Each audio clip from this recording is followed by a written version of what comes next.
حضرت سیدنا سفیان ثوری رحمۃ اللہ تعالی علیہ کے بارے میں منقول ہے کہ آپ کی کمر جوانی ہی میں جھک گئی تھی۔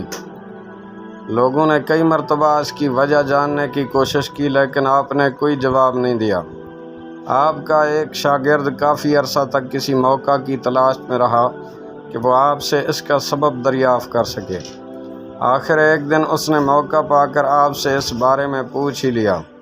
آپ نے پہلے تو حسب سابق کوئی جواب نہ دیا، لیکن پھر اس کے مسلسل اصرار پر فرمایا، میرے ایک استاد جن کا شمار بڑے بڑے علماء میں ہوتا تھا، میں نے ان سے کئی علوم و فنون سیکھے تھے۔ جب ان کی وفات کا وقت قریب آیا تو مجھ سے فرمانے لگے، اے سفیان، کیا تو جانتا ہے کہ میرے ساتھ کیا معاملہ پیش آیا؟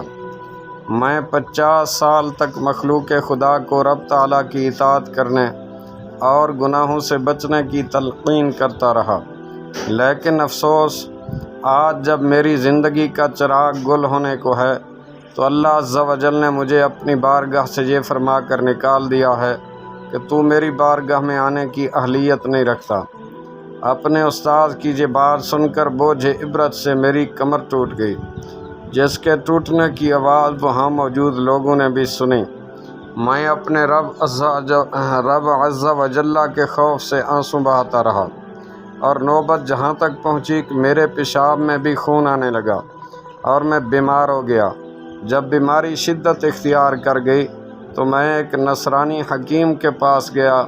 پہل تو اسے میری بیماری کا پتہ نہ چل سکا، پھر اس نے غور سے میرے چہرے کا جائزہ لیا اور میری نبض دیکھی، اور کچھ دیر سوچنے کے بعد کہنے لگا، میرا خیال ہے کہ اس وقت مسلمانوں میں اس جیسا نوجوان کہیں نہ ہوگا، کیونکہ اس کا جگر جو ہے وہ خوف الوہیت سے پھٹ چکا ہے۔